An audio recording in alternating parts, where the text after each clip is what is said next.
तो अगला देखो, हम आज बात करने वाले हैं मूल बातों के बारे में। मूल बात किसके बारे में? एक्चुअल में हम यहाँ पर जो मूल बात के ऊपर डिस्कस करने वाले हैं वह अभिलेखों के अर्थ और उनके अर्थ को कैसे निकाला जाए, इन चीज़ों के बारे में आज हम बात करेंगे। एशियन टाइम में हमारे पास कई टाइप के आपको अभिलेख मिल जाएंगे, जैसे कि प्राकृत है, ब्राह्मणी है, खरोष्ठी है। इसके साथ साथ हमारे पास तमिल है, तेलुगु है, मलयालम है, आपके पास पाली है। ऐसे कई सारी लैंग्वेज, आपको कई सारी लिपियाँ, अरामाइक है, ग्रीक है, इंडो ग्रीक है, ऐसी लैंग्वेज आपको मिल जाती। नो डाउट हमारे पास लैंग्वेज भरे पड़े हैं, बट हम उसका अर्थ कैसे निकालें, हम उसके मीनिंग को कैसे निकालें, आज हम इसी टॉपिक के बारे में अध्ययन करने वाले हैं।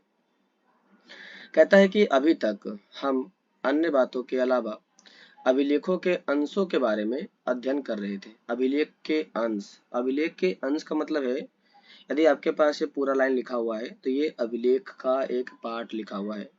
आप इसके किसी एक शब्द को उठाइए और इसका मीनिंग बताइए, तो हम कह सकते हैं अभिलेखों के एक अंश के बारे में हम अध्ययन कैसे करेंगे। मान ली जाए कि आपके पास पूरी किताब छपी पड़ी है, आपकी पूरी किताब लिखी पड़ी है ग्रीक लैंग्वेज में, लेकिन आपको उस लैंग्वेज का अर्थ समझना है। तो अर्थ को समझने के लिए आप उसके किसी एक पार्ट को उठाइए और उस पार्ट को आप अपने रीजनल लैंग्वेज में ट्रांसलेट कीजिए। यदि आप उसको अपने रीजनल लैंग्वेज में इजीली ट्रांसलेट कर पाते हैं तो समझ सकते हैं कि आप उनके बारे में सक्सेसफुल हो चुके हैं। लेकिन इतिहासकारों को ये कैसे ज्ञात होता है कि अभिलेखों पर क्या लिखा हुआ है? कैसे पता चलेगा कि उन पे क्या लिखा है और क्या नहीं लिखा है? इसकी जानकारी प्राप्त करने के लिए प्राचीन टाइम के जितने भी ASI हुआ करते थे, आर्कियोलॉजिकल सर्वे ऑफ इंडिया के जो हेड हुआ करते थे, जनरल हुआ करते थे, उन लोगों ने भारत के प्राचीन संस्कृत और बंगाली भाषाओं का इस्तेमाल किया और उन्हीं के आधार पर इन लोगों ने इस प्रकार के अभिलेखों के बारे में जानकारी देने का काम किया। आप जो अभी देख रहे हो ये पट्टिका, ये जो लिखा हुआ आपको दिखाई पड़ रहा है, यह एक्चुअल में अशोक के एक अभिलेख का अंश है। अशोक के अभिलेख का एक अंश। मैं इस अभिलेख के अंश को खुद गया था देखने के लिए, तो मैंने वहां पर देखा था कि अब ये धीरे धीरे खराब हो रही है, मतलब खत्म होने की अवस्था में है। यदि इसे संरक्षित नहीं किया गया तो आने वाले 10 सालों या 20 सालों के बाद ये खत्म हो जाएगा। ऐसे वहां की स्थिति देखने को मिली है। पहली भाषा जाती है हमारे पास ब्राह्मणी लिपि के बारे में बात करता है। ब्राह्मणी लिपि बात करते हैं ब्राह्मणी लिपि के बारे में, तो कहा जाता है कि आधुनिक भारतीय भाषाओं में इस्तेमाल होने वाला, उपयुक्त होने वाला लगभग सभी लिपियों का मूल ब्राह्मणी लिपि ही है। मतलब भारत के एशियन टाइम में, एशियन टाइम से हमारा मतलब है लगभग 600 BCE के समय की बात कर रहा है। इस समय में जितने भी हमारे पास लिपियां पाई गई है वो ज्यादातर ब्राह्मणी लिपि ही पाई गई है, ब्राह्मणी लिपि। और इसका जो उपयोग है, इसका जो यूज किया गया है वो अशोक के अभिलेखों में किया गया है, अशोक के अभिलेखों में। इसके बारे में अध्ययन जब करने की बात आती है तो 18 सेंचुरी के टाइम में यूरोप के विद्वान आए और उन्होंने भारत के पंडितों की सहायता से, भारत के पंडितों की सहायता से मॉडर्न बंगाली लैंग्वेज को, मॉडर्न बंगाली लैंग्वेज को और इसके साथ साथ देवनागरी लिपि को अध्ययन किया। और इनके कई पांडुलिपियों को उन्होंने घोर अध्ययन करने के बाद ब्राह्मणी लिपि और देवनागरी और आधुनिक बंगाली लिपि के अक्षरों को प्राचीन अक्षरों के नमूने के साथ कंपेयर किया गया। जब कंपेयर किया गया तो उनसे उन्हें कुछ चीजों की जानकारी मिली और मिला तो उन्होंने उन्हीं के आधार पर बताया कि ब्राह्मणी लिपि जो लिखी गई है, ये ब्राह्मणी लिपि का संबंध भारत के अशोक अर्थात मौर्यन डायनेस्टी से जानकारी मिल जाती है। कहता है कि आरंभिक प्राचीन टाइम के अभिलेखों का अध्ययन करने वाले विद्वानों ने कई बार यह अनुमान लगाया है, देखो अनुमान लगाया गया है, सत्यापित किया गया है, ये बात कहीं नहीं लिखी गई है, केवल अनुमान लगाया गया है। उनका अनुमान ये था कि ये संस्कृत में लिखे, मतलब जो हम बात करते हैं ब्राह्मणी अभिलेखों के बारे में, ब्राह्मणी के बारे में, तो प्राचीन टाइम के जो इतिहासकार थे, खास करके यूरोप के लोग, उनका मानना था कि यह संस्कृत है, ना कि कोई अलग लैंग्वेज है। जबकि प्राचीनतम अभिलेख, जो इससे भी प्राचीन अभिलेख पाए गए थे, वो सामान्यतः प्राकृत में थे, नेचुरल लैंग्वेज में थे। फिर कई दशकों के बाद, मतलब 10 सालों के बाद, अभिलेख वैज्ञानिकों के अथक परिश्रम के बाद, मतलब वैज्ञानिकों ने काफी घोर परिश्रम किया, शब्दों को समझा, उल्लेख किया, व्याकरण किया, और उसके बाद एक व्यक्ति आया जिसका नाम था जेम्स प्रिंसेप। तो जेम्स प्रिंसेप ही वो पहला व्यक्ति था जिसने अशोक के काल की ब्राह्मणी लिपि का अर्थ निकाला। कब निकाला? 1838 के टाइम में निकालने का काम किया। तो यहाँ से क्वेश्चन आ सकता है आप लोगों का कि जो जेम्स प्रिंसेप था उसने ब्राह्मणी लिपि के अर्थ निकालने के लिए किन लिपियों का अध्ययन किया? तो बंगाली का अध्ययन किया और देवनागरी लिपि का अध्ययन किया। कहता है कि ब्राह्मणी लिपि की खोज किसने की? जेम्स प्रिंसेप ने की। कब की? 1838 में की। क्वेश्चन ये भी आता है, ब्राह्मणी लिपि का उपयोग किस के समय किया गया था? अशोक के समय किया गया था। किसके लिए किया गया था? तो वो अपने इस अभिलेखों का इस्तेमाल अपने दरबार में बनाए गए नियमों और कानूनों को राजा के द्वारा जनता तक पहुंचाने के लिए इस प्रकार के अभिलेखों का इस्तेमाल बड़ी मात्रा में किया गया था। तो यहीं पर कुछ शब्द दिए गए हैं। कहता है कि अशोक के समय की ब्राह्मणी और उसके समानार्थी देवनागरी अक्षर, मतलब ये है आपके पास ब्राह्मणी, तो ये है भारतीय अक्षरों के बारे में। यदि का हम ऐसे लिखते हैं तो ब्राह्मणी लिपि में क का उच्चारण इस प्रकार से या व्याख्या इस प्रकार से किया गया था। यदि च ऐसे लिखा जाता है तो इनका मतलब च ये है, ढ ऐसे है तो ये है, द है तो द, ये द तो दोनों मिलता है बट बाकी सारे अक्षर इसमें देखने को नहीं मिलते। आज के समय में ये जो अक्षर लिखा गया है इसे चार बोला जाता है। एक प्राचीन टाइम में चार ऐसे ही लिखे जाते थे, अर्थात ऐसे ही लिखने का काम किया गया था। इसका मतलब म होता है और र का अर्थ ऐसे होता है। तो ये थे अशोक समय के ब्राह्मण लिपि का आधुनिक देवनागरी लिपि के साथ तुलना किए गए अक्षरों का मतलब। आइए बात करते हैं खरोष्ठी लिपि के बारे में। तो क्या आपको ब्राह्मणी समझ में आ गई? कोई डाउट है कोमल? ब्राह्मणी लिपि की खोज किसने की थी? कोमल बताओ। जेम्स प्रिंसेप ने। ब्राह्मणी लिपि की खोज किसने की थी और कब की थी? चलो ठीक है। कहता है खरोष्ठी लिपि। आइए बात करते हैं दूसरे लिपि जिसका नाम है खरोष्ठी लिपि। इसे कैसे पढ़ा गया? तो सबसे पहले बात तो ये आती है ना कि ये मिला कहाँ पर। तो भारत में जो खरोष्ठी लिपि की जानकारी मिलती है वह जानकारी हमें पश्चिम उत्तर नॉर्थ वेस्ट से जानकारी मिल जाती है। नॉर्थ वेस्ट में खरोष्ठी लिपि बड़ी मात्रा में पढ़ी जाती थी और इसकी अलग ही कहानी थी। मैंने आपको बताया था कि अशोक के नॉर्थ वेस्ट में कई सारी लिपियों की जानकारी मिलती है जिसमें खरोष्ठी लिपि भी एक थी। यहाँ पर अरामाइक, ग्रीक, ऐसे कई सारी भाषाओं की जानकारी हमें मिल जाती है। कहता है इस क्षेत्र में शासन करने वाले इंडो ग्रीक राजाओं के द्वारा बनाए गए सिक्कों से जानकारी प्राप्त होती है जो आसान हुई। ध्यान दीजिएगा, यहाँ से क्वेश्चन आ सकता है कि खरोष्ठी लिपि की जानकारी हमें किन रूलर से मिल जाती है? तो वह इंडो ग्रीक रूलर से मिल जाती है। इन्होंने पहली बार इन सिक्कों के बारे में जानकारी दी थी और इन्हीं के सिक्के लगभग 2 BC के टाइम में हमें पाए गए थे। इन सिक्कों में राजाओं के नाम यूनानी और ग्रीक लैंग्वेज में लिखे गए थे। मतलब इंडो ग्रीक जो लोग थे इनके सिक्कों पर जो नाम लिखे गए थे वो नाम के लिखने का जो लिपि इस्तेमाल किया गया वह लिपि खरोष्ठी लिपि का इस्तेमाल किया गया था। खरोष्ठी लिपि और ग्रीक लिपि का इस्तेमाल किया गया था। ये दोनों जानकारी यहाँ से मिल जाती है। ग्रीक लैंग्वेज में पढ़ने वाले यूरोपीय विद्वानों ने अक्षरों को मेल किया, मतलब कंपेयर किया। उदाहरण के तौर पर दोनों लिपियों में अपोलोडोटस का नाम लिखने में एक ही प्रतीक मान लीजिए अ है। तो प्रिंसेप ने खरोष्ठी लिपि में लिखे गए अभिलेखों की भाषा जो उसमें इस्तेमाल की जाती है की पहचान प्राकृत में की है। मतलब ये हुआ कि एशियन टाइम में हमारे पास जो भाषा हुआ करती थी वो भाषा प्राकृत भाषा में हुआ करती थी। मतलब जो जेम्स प्रिंसेप था उसने खरोष्ठी को क्या बताया है? तो प्राकृत लैंग्वेज बताने का काम किया है। कोई डाउट है क्लास यहाँ तक?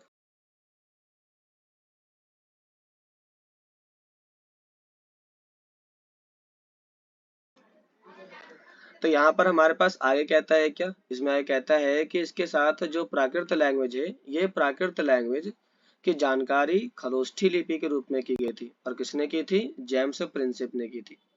मतलब जेम्स प्रिंसेप खरोष्ठी और ब्राह्मणी दोनों ही लिपियों को सही सही तरीकों से शुरुआती समय में अध्ययन नहीं कर पाता है। वो केवल अनुमान लगाता है कि खरोष्ठी लिपि या ब्राह्मणी लिपि शुरुआती समय में प्राकृत लिपि हो सकती है, क्योंकि हमने ऊपर भी देखा था, उसने बताया था कि ये प्राकृत लिपि हो सकती है या संस्कृत हो सकती है। और बाद में भी उसने बताया, जेम्स प्रिंसेप ने बताया कि जो खरोष्ठी लिपि है वो सामान्य रूप से क्या हो सकती है, तो प्राकृत लिपि हो सकती है। इसीलिए लंबे अभिलेखों को पढ़ना सरल हो गया। मतलब उनका मानना ये था कि जो खरोष्ठी और जो ब्राह्मणी है वो एक्चुअल में प्राकृत लिपि का ही एक अंश है, जो काफी लंबे लंबे अक्षरों में लंबे लंबे श्लोकों में लिखा गया था, इसीलिए उसे पढ़ना आसान हो गया। तो यहाँ से क्वेश्चन आपके आ सकते हैं कि खरोष्ठी लिपि की जानकारी किसने दी? प्रिंसेप ने दी थी। खरोष्ठी लिपि का उपयोग किन लोगों ने किया? तो इंडो ग्रीक रूलर के द्वारा किया गया था। इंडो ग्रीक रूलर के द्वारा किया गया था। कहाँ किया गया? सिक्कों में किया गया। कब किया गया? 2nd BCE के टाइम में किया गया था। तो कोई डाउट है क्लास आप लोग को खरोष्ठी और ब्राह्मणी लिपि के बारे में?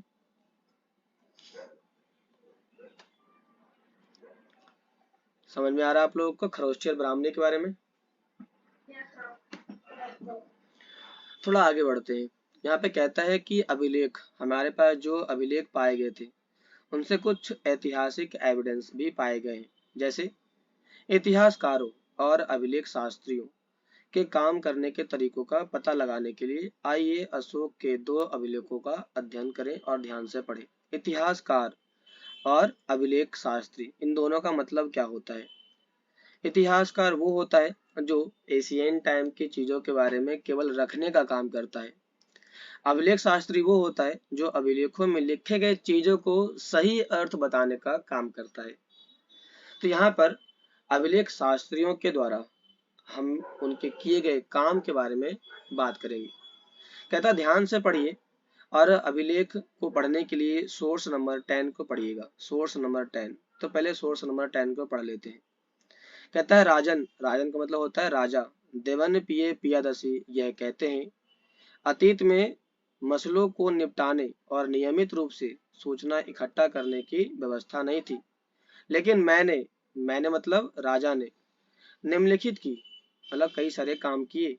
लोगों के समाचार हम तक प्रतिवेदक सदैव पहुंचाए। प्रतिवेदक, प्रतिवेदक किन्हें कहा गया है? तो अभिलेख शास्त्री ने प्रतिवेदक शब्द का अर्थ संवाददाता के रूप में बताया है। ध्यान दीजिएगा, प्रतिवेदक का मतलब क्या होता है? संवाददाता होता है। ये मैंने आपसे MCQ में पूछा था टेस्ट में कि प्रतिवेदक का मतलब क्या होता है, तो इसका मतलब होता है संवाददाता होता है।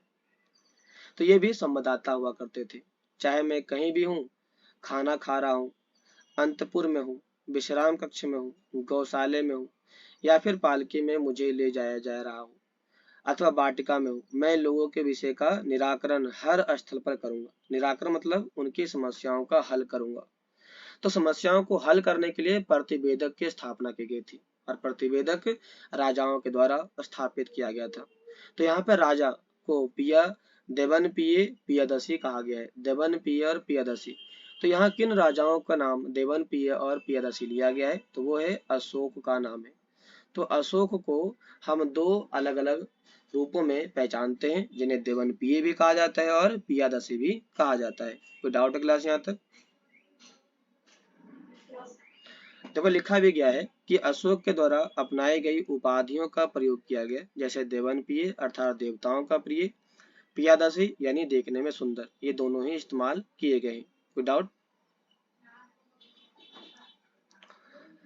कहता आगे कि अशोक नाम अन्य अभिलेखों में मिलता है जिसमें उनकी उपाधियां भी मिलती। इन अभिलेखों का परीक्षण करने के बाद अभिलेख शास्त्री ने पता लगाया, मतलब उन्होंने जब जानकारी इकट्ठा की तो उन्होंने पता लगाया कि उनके विषय, शैली, भाषा और पूरा लिपि विज्ञान सब में समानता है।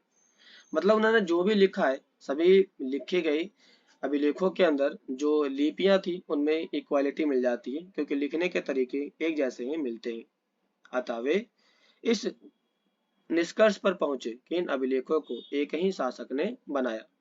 मतलब यह हुआ कि जो अभिलेख शास्त्री हुआ करते थे, वह अभिलेख शास्त्री किसी भी लिपि का अध्ययन करने के लिए कुछ चीजों पर फोकस किया करते थे, जैसे उनकी विषय शैली, भाषा और पुरालिपि विज्ञान के आधार पर उनके द्वारा अध्ययन किया गया लिखने का तरीका।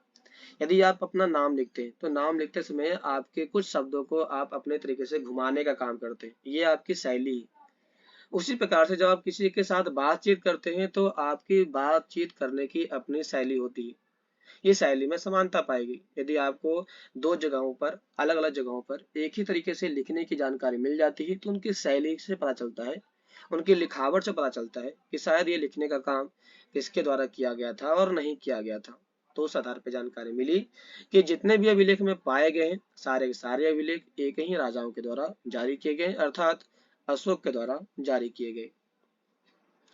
आपने यह भी देखा होगा, अशोक ने अपने अभिलेखों में कहा है कि उनसे पहले के शासकों ने रिपोर्ट इकट्ठा करने की व्यवस्था नहीं की थी। हमने भी अभिलेखों में देखा, मतलब प्राचीन टाइम के लोग यदि जो भी कुछ काम किया करते थे उनको किसी भी जगह पर वो लिखा नहीं करते थे, इसीलिए एशियन टाइम के बारे में हमें पुख्ता जानकारी, पूरी जानकारी नहीं मिलती। यदि अशोक से पहले के उपमहाद्वीप के इतिहास पर विचार करें तो क्या आपको लगता है कि अशोक का वक्तव्य सही है, मतलब अशोक के द्वारा जो बात कही गई क्या वो सही है, गलत है? हम केवल अनुमान लगा रहे हैं कि सही हो सकता है, गलत भी हो सकता है, क्योंकि इससे पहले के भी रूलर जैसे हाथी गुफा में कई सारी जानकारियां हमें आज भी मिल जाती है, हमें रामायण टाइम की जानकारियां मिल जाती है। लेकिन गुप्ता डायनेस्टी के द्वारा जो बात, सॉरी, जो मौर्य डायनेस्टी के द्वारा बात जो कही गई अशोक के द्वारा, ये बात कुछ हद तक सही हो सकती है और कुछ हद तक गलत भी हो सकती है। इसीलिए इतिहासकारों को बार बार अभिलेखों में लिखे कथनों का परीक्षण करना पड़ता है कि जो बात लिखी गई है क्या बात सही है या गलत है। क्या बात जो लिखा गया है कि राजाओं ने इन चीजों को जो लिखा है क्या उन्होंने परीक्षण करके लिखा था, टेस्ट करके लिखा था, क्या उन्होंने भारत के पूरे क्षेत्रों का अध्ययन करने के बाद लिखा था। ये जानकारी जब तक पुख्ता ना हो जाए, प्योर ना हो जाए, सत्यापित ना हो जाए, तब तक अभिलेख शास्त्री, इतिहासकार इन चीजों को परीक्षण करके अध्ययन करते रहते थे, ताकि ये पता चल सके कि उनमें लिखा है वो सत्य है या संभव है या फिर अतिशयोक्तिपूर्ण है, मतलब केवल हमने अनुमान लगाया है या वास्तव में सही बात लिखी गई, ये जानकारी मिल सके। इसलिए इतिहासकार बार बार अभिलेखों का अध्ययन करते रहते हैं, पढ़ते रहते हैं। यहाँ से क्वेश्चन आ सकता है क्लास आप लोग का, यहाँ से 3 नंबर के क्वेश्चन आ सकते हैं। क्वेश्चन आ सकता है कि इतिहासकार अभिलेखों का अध्ययन करने के लिए किन किन तरीकों का इस्तेमाल करते हैं या किन किन चीजों का इस्तेमाल करते हैं, आप बताइए। तो आप इसके बारे में बता सकते हैं। कहता आगे क्या, क्या आपने ध्यान दिया कि कुछ शब्द ब्रैकेट में लिखे गए? ब्रैकेट में क्यों लिखा गया? मतलब ये था कि यदि इसका मतलब ये ना हो तो ये हो सकता है, तभी तो हम ब्रैकेट में लिखते हैं। यदि इसका मतलब ये हुआ तो ये भी हो सकता है, हम ब्रैकेट में लिख देते हैं।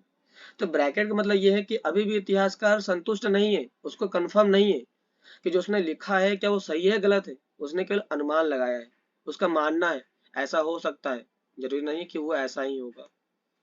अभिलेख शास्त्री प्राय वाक्यों के अर्थ स्पष्ट करने के लिए ऐसा करते हैं।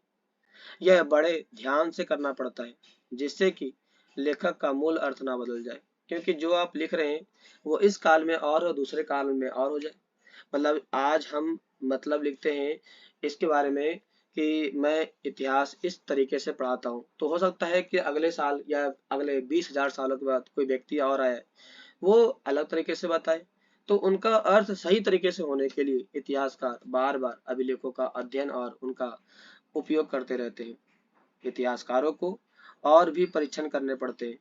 यदि राजा के आदेश यातायात मार्गों के किनारे और नगरों के पास प्राकृतिक पत्थरों पर उत्कीर्ण थे, लिखे गए थे, तो क्या वहां से आने वाले लोगों उन्हें पढ़ने के लिए उस स्थान पर रुकते थे या नहीं रुकते थे? अधिकांश लोग प्रायः पढ़े लिखे नहीं थे, तो रुकेंगे क्यों? तो केवल और केवल यहाँ पर चित्र बनाए जाते थे, चित्र, पिक्चर, जिनके माध्यम से जनता, जो अनपढ़ जनता थी, वो केवल देख कर कहीं समझ जाए कि इसमें क्या लिखा गया और क्या बताने का प्रयास किया गया है। तो आप कह सकते हो प्राचीन टाइम के राजाओं के द्वारा इस प्रकार के सिक्कों को लिखने के लिए केवल और केवल आदेश के तौर पर लिखा गया और जिनका उपयोग समाज के केवल पढ़े लिखे लोगों के द्वारा ही इस्तेमाल किया गया।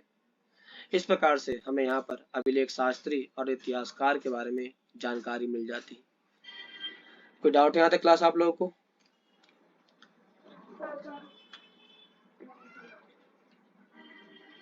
कुछ पूछना है?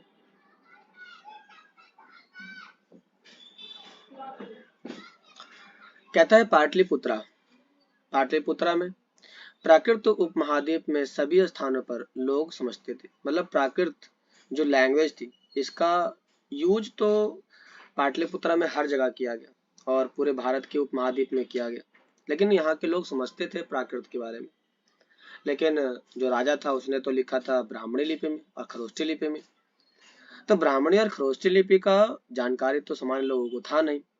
तो आप ये भी कह सकते हो कि प्राचीन टाइम के लिखे गए अभिलेख केवल और केवल जो ब्राह्मणी और खरोष्ठी में लिखे गए थे वो केवल और केवल पढ़े लिखे लोगों के द्वारा ही उपयोग किया गया और यूज किया गया।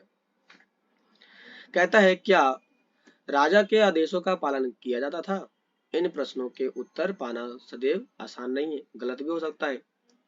इनमें से कुछ समस्याओं के प्रमाण हमें अशोक के अभिलेखों में मिलते हैं, जिसकी व्याख्या प्रायः अशोक की वेदना प्रतिवेदन के रूप में की जाती थी। वेदना का मतलब क्या होता है? वेदना का मतलब होता है जो आप अपने इच्छाओं को व्यक्त करते हो वही वेदना होती है। साथ ही यह युद्ध के प्रति उनकी मनोवृत्ति में परिवर्तन को भी दर्शाती है। मतलब जो अशोक के अभिलेख लिखे गए थे उसमें जो ऑर्डर लिखे गए थे वो ये बताता है कि अशोक युद्ध करने के लिए किस प्रकार की रणनीति का इस्तेमाल करता था और युद्ध करने के लिए उसके क्या सोच हुआ करते थे। ये जानकारी भी उनके अभिलेखों से मिल जाती है। जैसा कि हम आगे पढ़ेंगे, यदि हम अभिलेख के शाब्दिक अर्थ के परे समझने का प्रयास करें तो परिस्थिति और भी जटिल हो सकती है। यद्यपि अशोक के अभिलेख आधुनिक उड़ीसा से प्राप्त हुए हैं, लेकिन उनकी वेदना को परिलक्षित करने वाला अभिलेख वहां नहीं मिला। मतलब उनकी मन में क्या चल रहा है ये जानकारी की हमें वहां से नहीं मिलती। अर्थात यह अभिलेख उस क्षेत्र में उपलब्ध नहीं है जिस पर विजय प्राप्त की गई थी। इसका हम क्या अर्थ लगाएं कि मतलब वहां पर उसने आक्रमण किया ही नहीं था और आक्रमण करने के बाद उसका अपनी वेदना बदल गई थी। ऐसे कई सारे इसके शब्दार्थ हो सकते हैं। क्या राजा की नव विजय की वेदना उस क्षेत्र के लिए इतनी दर्दनाक थी कि राजा इस मुद्दे पर कुछ कह ना सका? मतलब जब राजा किसी क्षेत्र में युद्ध करता है और उसके जो परिणाम देखते हैं तो उसकी अंतरात्मा हिल जाती है और हिलने के बाद वो कई बार इस प्रकार के अभिलेखों को लिखने के लिए आगे आता है। तो यहाँ पे ये बताया जा रहा है कि शायद जब उसने युद्ध किया था तो उस समय जो भयंकर अकाल देखने को मिला उसके कारण जो राजा था वो संतुष्ट नहीं हो पाया और अंत में उसने यहाँ पर बड़ी बड़ी चीजों को देख करके हताहत हुआ और वो अपनी वेदना को प्रकट नहीं कर पाया। मतलब जानकारी कहीं ना कहीं अभी भी अधूरी है और यही जानकारी जो हमें अधूरी मिल रही है यही जानकारी को राजा की वेदना में देखने को मिल जाता है। आइए पढ़ते हैं वेदना क्या कहता है। जब देवनपिय या पियदर्शी ने अपने शासक के 8 वर्ष पूरे किए तो उन्होंने कलिंग पर विजय प्राप्त की। कलिंग कहाँ पर है? उड़ीसा में। यह आपका 1 नंबर का क्वेश्चन आ चुका है। 1.5 लाख पुरुषों को निष्कासित किया, 1 लाख लोग मारे गए और उससे भी ज्यादा लोग मृत्यु हुई होगी। कलिंग पर विजय प्राप्त करने के बाद देवनपिय मतलब राजा अशोक ने धर्म के गहन अध्ययन, धर्म के स्नेह, धर्म के उपदेश में डूब गया। अब ध्यान दीजिएगा, यहाँ से क्वेश्चन आपके पूछ सकते हैं। पूछ सकता है कि जो अशोक था, अशोक के द्वारा धम्म का जो उपयोग किया गया, धम्म का जो उपयोग किया गया कब किया गया? तो कलिंग वॉर के बाद किया गया। कलिंग वॉर के बाद। कलिंग कहाँ है? उड़ीसा में। उसने उसमें क्या किया? उसने उसका अध्ययन किया, उससे स्नेह किया और उसमें डूब गया। यही देवनपियों के लिए कलिंग की विजय की पश्चाताप थी। मतलब उसने कलिंग युद्ध करने के बाद पूरी तरह से युद्ध को त्याग दिया और देवनपिय के लिए बहुत वेदनादायी, निंदनीय है। जबकि कोई किसी राज्य पर विजय प्राप्त करता है तो पराजित राज्य का हनन होता है, वह लोग मारे जाते हैं, निष्कासित किए जाते हैं, लेकिन ऐसा देवनपिय अर्थात अशोक ने नहीं किया था। यही इसकी खास बात देखने को मिल जाती है। कोई डाउट है यहाँ तक क्लास आप लोगों को? कुछ पूछना है आप लोगों को?